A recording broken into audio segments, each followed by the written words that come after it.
So, the way of the healer. So you got a preview of my slides while Marlene was introducing me. You were hitting the...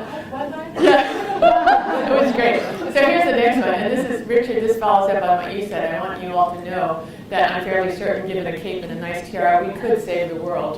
So I come really from a very optimistic point of view as I approach this topic. And then Buckminster Fuller, talking about changing the world. You never change things by fighting the existing reality. To change something, build a new model that makes the existing model obsolete. We were just talking about that. I can't believe the segue from the last session into this.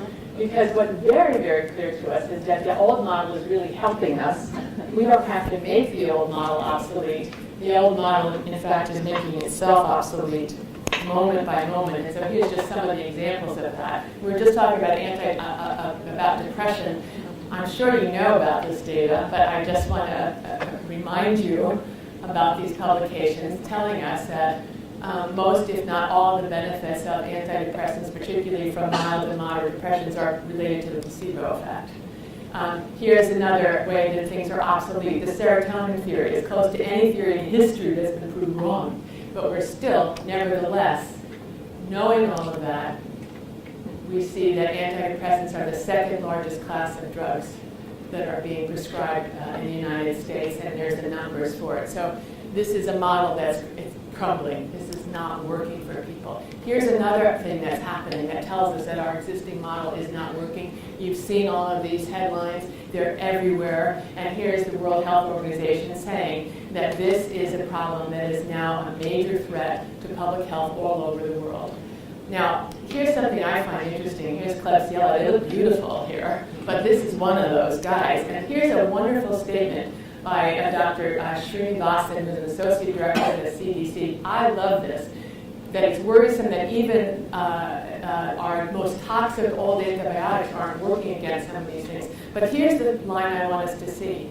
We're in a situation where the patient will get better or the patient won't get better based on whatever the defenses the patient might have. And then, but we have nothing to offer them to help them get better. Now, this is where I think, this is exactly the place that we are, that we would think that once you take away our drugs, we have nothing that we can offer people to help them get better. Now, we're nurses and we know better than that. So this is what I want to say, that this is, there's a couple of other things that I want to talk about the obsoleteness. Well, we know it's unsustainable. I mean, the healthcare system that we're in is an unsustainable one economically. It's unsustainable from the point of view of access, et cetera, et cetera. So the model that we have is crumbling. My answer is we have, in fact, the new model. We've been building the new model for decades. That's why some of us, we're talking about knowing each other in graduate school. We're talking like a lot of years ago that some of us have been working together, the people in this room working together to build the new model. So it's almost as though the new model is arising from within, here's my optimism, as the phoenix, right, of the crumbling bricks and mortar all around us that is the healthcare system. So you know that my work has been involved with healing. I've had 3 fundamental questions that have absorbed my time and energy for at least 3 decades. What is healing? Who or what is the healer? And then what's our role as nurses? I'm not going to talk about all this a lot. I'm just giving a really quick overview of it. From my point of view, what is healing? I have 3 major components to my theory or framework for healing. Number 1 is to remember that the word healing comes from the word halen, which means to be or to become whole. That's a whole conversation. My definition of healing is the emergence of right relationship among or between any of the elements of the whole.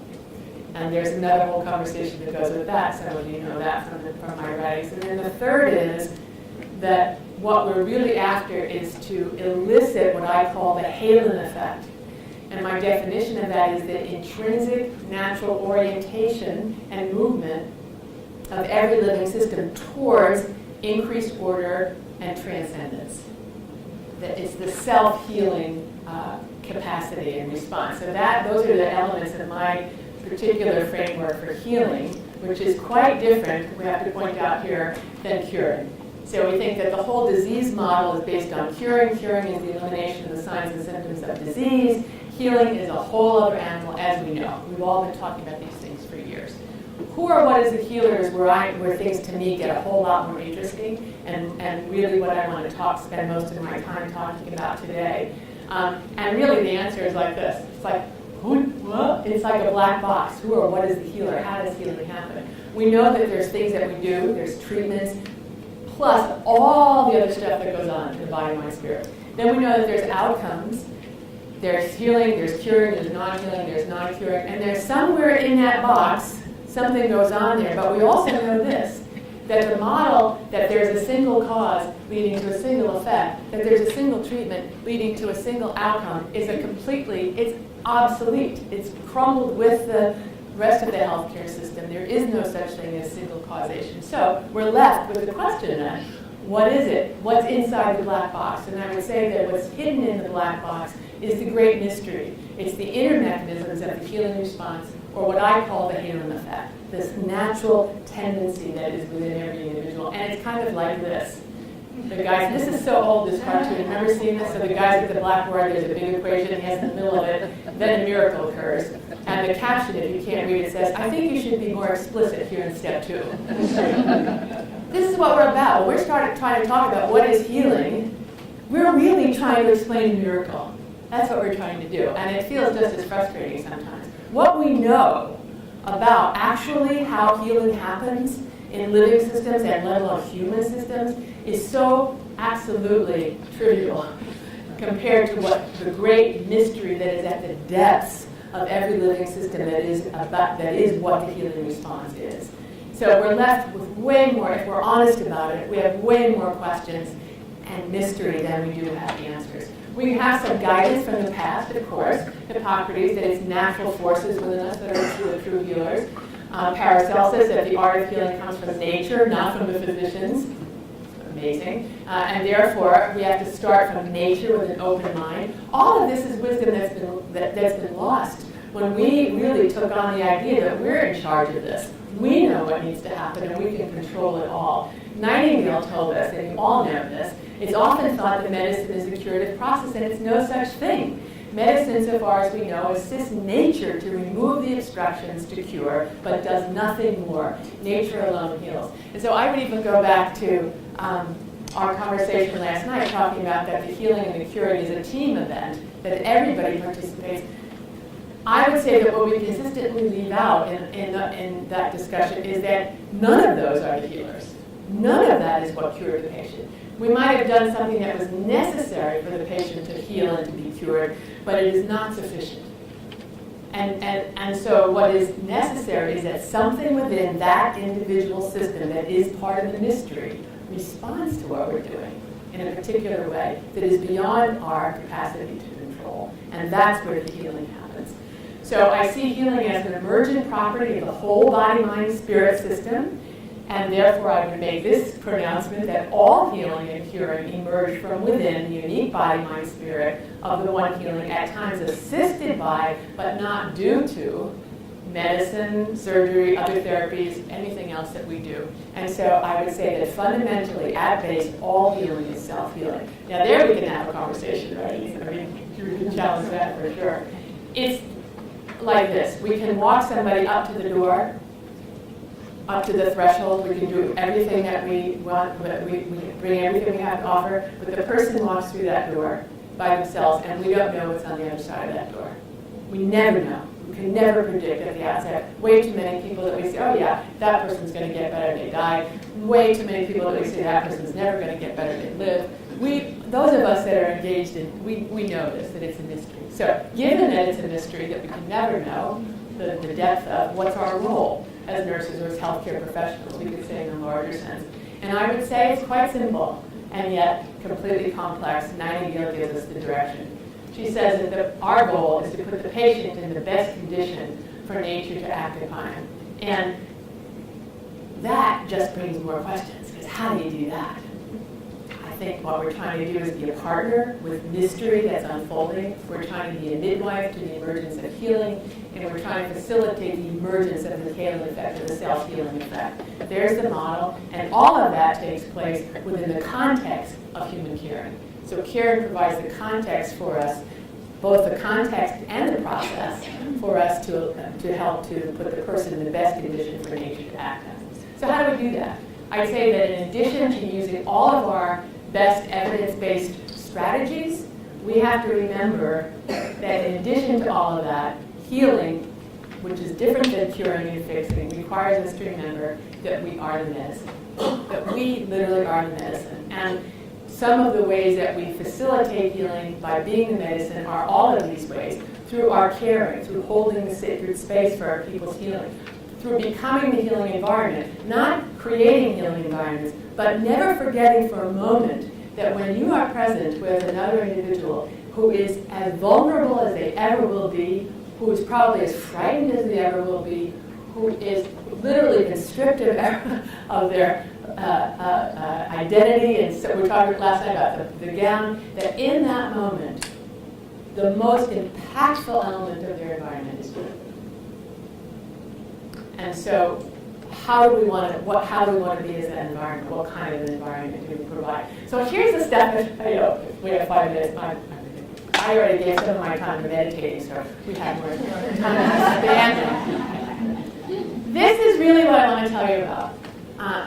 And my thinking process is, I'm not finished with this. I have so many thoughts and ideas that I'm trying to put together. I need to do some writing about this. But I don't know if you know about this program in placebo studies in the therapeutic encounter that was started at Harvard in 2012, okay? But just to see those words, the therapeutic encounter. So here's really one of the bylines on your banner, on your webpage, because studying the placebo effect changed the way we think about medicine. And here are just a few of the pieces of literature that you can find. Rather than dismiss it, we should try to understand the placebo effect and harness it when we can. The Lancet, research shows that placebo effects are genuine psychobiological events attributable to the overall context, blah, blah, blah. But here's what I think is so fascinating. There's also evidence that placebo effects can exist in clinical practice, even if no placebo is given. Which would beg the question, then why are we calling it a placebo effect if there was no placebo given? But so embedded are we in the mechanistic, single cause, single effect paradigm, right? The mechanistic, particularistic, Era 1 medicine and Larry Dossey's paradigm, that we can't, we still have to use that same language. It's a placebo effect, even if you didn't give one. It's hysterical to me. Here's Neuroscience and Biobehavioral Reviews talking about this difference between the effect of the drug and the effect in the placebo group. It tells you something about what is the placebo effect in the medication. And you see now all the things that they identify with it. Expectation, motivation, conditioning, previous experience, environmental setting, intervention method, interaction with the practitioner, which are all great. They're all things that we actually, as nurses and using care and science, attend to. Those are the very things that we use in our practice with patients. The other thing, though, that I find fascinating in this, I'll just show you a few more of these headlines. The sweetest pill to swallow. That the external trigger can be a pill, an injection, surgery, or even the right words is a reminder that it's the patient and not the practitioner who, in the end, is the real agent to recovery. The stimulus that the placebo provides appears to stimulate the internal pharmacy that humans seem to possess. So rather than writing them off as just a placebo, we need to fully appreciate and start utilizing and applying in practice. I'm just trying to show you, when we talk about that the model is crumbling, that there's this stuff at the edge that's arising. My concern is, this is what we've been talking about for 30 years. At least we were talking about since Nightingale. Put the patient in the best conditions so nature could do it. That's what my point would be. This stuff that we're talking about that is placebo is the halo effect. It's the self-healing tendency that and suddenly it's become popular to study as placebo. So here's a report that if you're interested in this, you might want to see. It's a 2014 paper that came out from the program. It was a fascinating study. That one of the arms of this study with irritable bowel syndrome patients was a sham acupuncture, and then they did a sham acupuncture that also included a script for the practitioners to be caring and warm and present, which is what we do. And they had an effect that was significantly better than sham. And here's the crazy part about this stuff, better than any of the drugs that have ever been prescribed for irritable bowel. So there's data like that. It goes on and on and on and on. The placebo research, evidence-based for harnessing self-healing capacities. This is Wayne Jonas. He gave us a list in this paper on the ways to enhance the healing response that are found in the placebo literature, and here's just a list of that again. I invite us to look at that as a list of what good nursing does all the time. These are the elements of our caring practice, showing up and being called the ways we elicit the placebo effect. I mean, it's a little bit crazy. We have to name what it is. The influence of the patient-clinician relationship on healthcare outcomes. This is a meta-analysis, and here's a conclusion on that. This review suggests that the patient-clinician relationship has a small but statistically significant effect on healthcare outcomes, and then it goes on. There were very few that they could include, but they're concluding that we need to do more research on this. They also point out something I found fascinating. They're saying it's a very small, but it's a significant effect. The effect size was something like 0.3 something. But they point out that the effect sizes in clinical research for drugs is often like a 0.03, a 0.6 for using aspirin and cardiovascular. I mean, you get tiny little effect sizes once you eliminate all the possible variables in this kind of research. So this is actually quite significant. So, implications and then questions for our dialogue. If this is the case, if actually we're finally getting it, that there's something other than the drugs and the surgeries and that's responsible for people's healing, I would say, first of all, that we really have to stop calling this a placebo effect, because it continues to put power. The power of it remains in the practitioner. Well, we're going to harness it. What does harness it mean? It means use it and figure out how to give placebos. And then there's huge discussions in this placebo literature about the ethics of that. Well, can you give a sugar pill and not tell a person? Is that ethical? There's no recognition that this is the placebo. This relationship is. So we need to reimagine it as the halo effect. All of that self-healing is the bigger construct, and placebo effects are one type of halo effect. They're specifically placebo effects that you get when you're given something that is like, and this is defined this way in some of the literature, you give some pill that's an inactive pill and so forth. But we're really about eliciting that halo effect. Here's another implication. Additional research needs to be done. And particularly the patient-provider relationship in an area is an area that we need to research. And so I want to point this out to you. If you haven't seen this paper, my colleagues are sitting here. We did a paper called Research Guidelines for Assessing the Impact of the Healing Relationship in Clinical Nursing. This is in 2003. And so there are lots of ideas in that paper about how you would go about actually studying the effects of the healing relationship. And one of the points that we make in this paper is you cannot study the healing relationship by just studying one part of the relationship and looking at outcomes in patients. If you want to study the healing relationship, you must use a unitary transformative model or an integral model. You must include both the practitioner and the patient in anything that studies the healing relationship. Another implication is to see the medicine that's hidden in clear view. And we look at a picture like this and we say, well, yeah, do you see the medicine? Yeah, you see the medicine. I want to suggest this to you.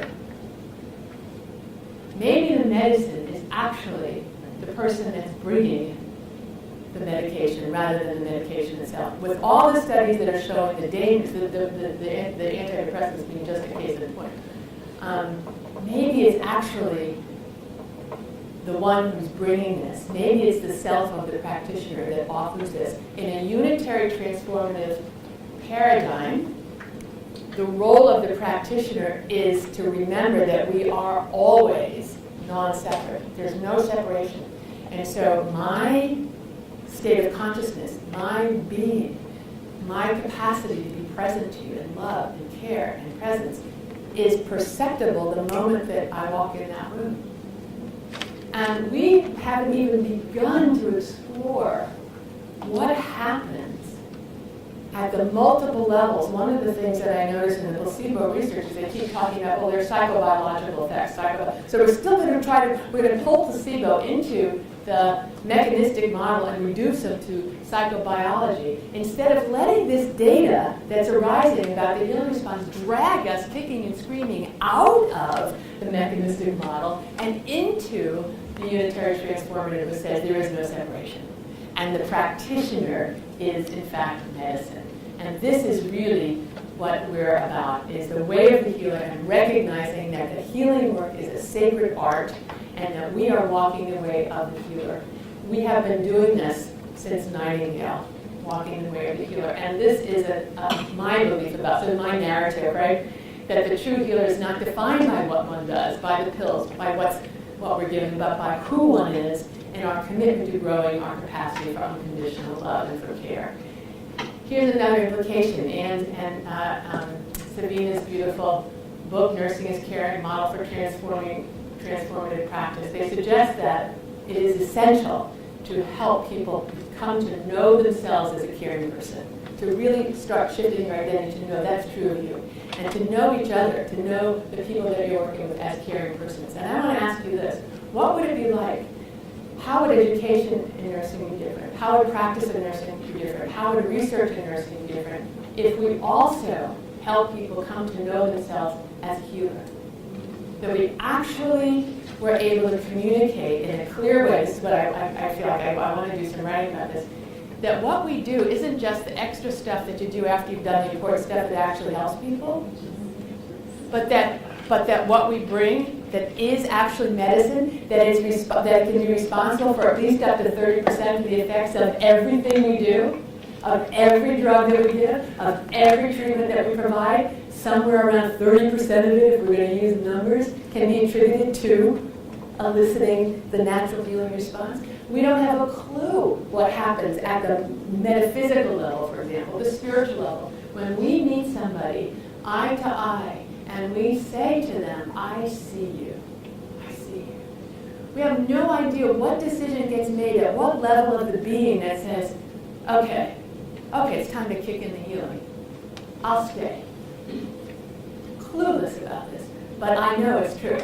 I know that there's something that happens in these interactions. And so what would it be like to do everything, to start from day one, really getting nurses to get it? You are medicine, and you can be nocebo as well. What kind of medicine? Because if we can add to the healing effect, we can actually take away from it. And boy, there's the question of shame and getting all these kinds of things. So this is my perspective, that we are the medicine. I'm going to end with a poem, but I want to tell you one little story, and then I'll open it up, and maybe two, I don't know. But about shame. I just, preparing for this talk, for some reason this memory came back to me, and it was a memory of being a very young nurse, maybe still even an LPN, because I was a candy striper, then I was a nurse's aide, then I was an LPN. I mean, I was a nurse since I was 5 years old. It was ridiculous, but always. And I remember people saying to me, because I grew up in a fairly white household, people, why do you just want to be a nurse? Why don't you be a doctor? You're smart. Can you imagine that? So I was compelled to go and get a PhD. I said, my answer? Well, I want to be with the patients. I don't want to just visit for a minute. I want to be with them. I was in the hospital as an 11-year-old with low-bar pneumonia, about died. And look, I saw nurses, the doctors were like, look at the chart. Okay. Anyway, so this story is of being a young nurse and being assigned this patient who was just, what was given to me in report is, well, she's stably unstable. Nobody knows what, we can't figure out what's wrong with her. Her vital signs are all over the place. She's usually cold and clammy to the touch. But nobody knows what's wrong. It's like, okay, so I go and I find this person in a lump in the middle of the bed, soaking wet sheets, just absolutely miserable. It was the good old days, this is a long time ago when I was a new nurse. Taking care, giving her a bath. I got a basin. I put her feet in the basin, I washed between her toes, I put powder between her toes, and I did all the changes, she's the whole thing.